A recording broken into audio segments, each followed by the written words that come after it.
Hello again, everyone. Welcome to Washington Gun Law TV. I am Washington Gun Law President William Kirk. Thanks for joining us. Coming to you from Washington's premier indoor shooting facility. Of course, that's Security Gun Club right here in Woodinville, Washington. Hey, we're going to get to shift gears away from the state of Illinois for once, and we're going to get to talk about a rule that we have spent a lot of time talking about, and then it kind of looked like, hey, you know, this rule had finally died its final death. But no.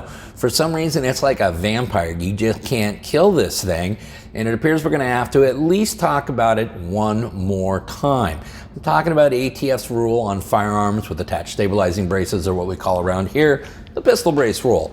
So today, let's geek out for a few minutes and let's talk about the ATF rule that just won't die.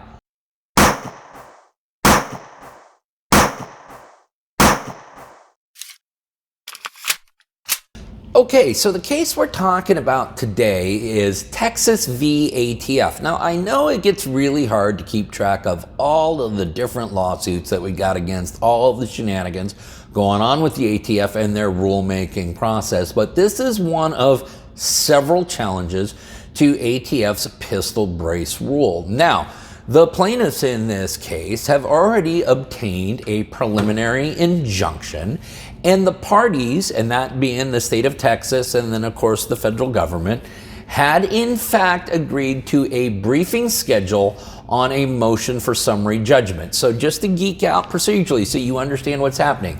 When the plaintiffs in this case obtained a temporary injunction, they then agreed that they would move for summary judgment. Summary judgment is when we argue to the court and we say, hey, listen, there is no material issue as to any of the facts. They're not in dispute. There really is no issue as to what the state of the law is, and therefore the plaintiff is entitled to a judgment as a matter of law without even having to get into a full-blown trial. Now, even though the federal government did not agree in the motion for a summary judgment. That is, the defendant's not going to normally agree to a motion and say, yep, court, judge, I think you're right, the plaintiff has a good motion for summary judgment, go ahead and grant it. They at the very least, agreed to what we call a briefing schedule and a scheduling conference. And what that really means is even though we don't agree on the principles of the argument, we can agree on what day we need to file our briefs, when your reply brief needs to be, and when we can actually establish oral arguments or at least have a status conference with the court about doing that. That is how we actually run a structured system of justice, is by actually agreeing to things such as scheduling and such like that. And that agreement was in place. So literally, we are just about to the 11th hour before the plaintiffs in this case are going to be able to file a motion and argue for a summary judgment. And what does the Department of Justice choose to do at that point? They choose to say, nah, you know what? We're actually going to appeal to the Fifth Circuit. Now, the main plaintiff in this case, which of course is the Gun Owners of America, we'll link up them down below so you can show them some love, have in fact filed their motion for summary judgment. But this case now is pending appeal to the Fifth Circuit. Now, for any of you who've even spent just a little bit of time geeking out on this channel, or anybody else who's properly keeping you apprised of what's going on with all of these appellate cases, you will know that there is no circuit in America where the Department of Justice stands a better chance of getting their ass handed to them than the Fifth Circuit. Cargill v. Garland overthrew the ATF bump stock ban, Fifth Circuit. Vanderstock v. Garland also overthrew ATF's bump stock ban, Fifth Circuit. Mock v. Garland, a case that's directly on point because it too was a challenge to the Pistol Brace Rule, and when found to be unlawful, that too came from the Fifth Circuit. So you understand now that the Department of Justice has essentially painted themselves into a corner where even if the Fifth Circuit accepts an appeal on this, they are going to affirm the decision. And where does the Department of Justice go from there? Well, it would go to the United States Supreme Court. And at this point, we would gladly welcome any acceptance by the United States Supreme Court of this issue. So what is the Department of Justice doing here? Well, they're doing with what a lot of jurisdictions who are in favor of civilian disarmament have been doing lately, and that is just intentionally delaying the inevitable. Now, they say that a right delayed is in fact a right denied, and there has been quite a few rulings to that effect recently as it relates to pre-purchasing licensing. And so what we're seeing from those who support civilian disarmament is these intentional delay tactics. The Department of Justice, by choosing to appeal this to the Fifth Circuit, which is absolutely running down the middle of a dead-end street, They know that the only thing that they're doing is preventing yet another summary judgment. All they are doing is delaying the inevitable, and in the hopes that during that delay they can still continue to trample on your rights. Now, this is not an uncommon tactic here. If you don't believe this is going on, let's take a look at another case, a case that we've all been patiently waiting for. It's the case of Bianchi v. Frosch. Oh, you guys probably all forgot about that case, didn't you?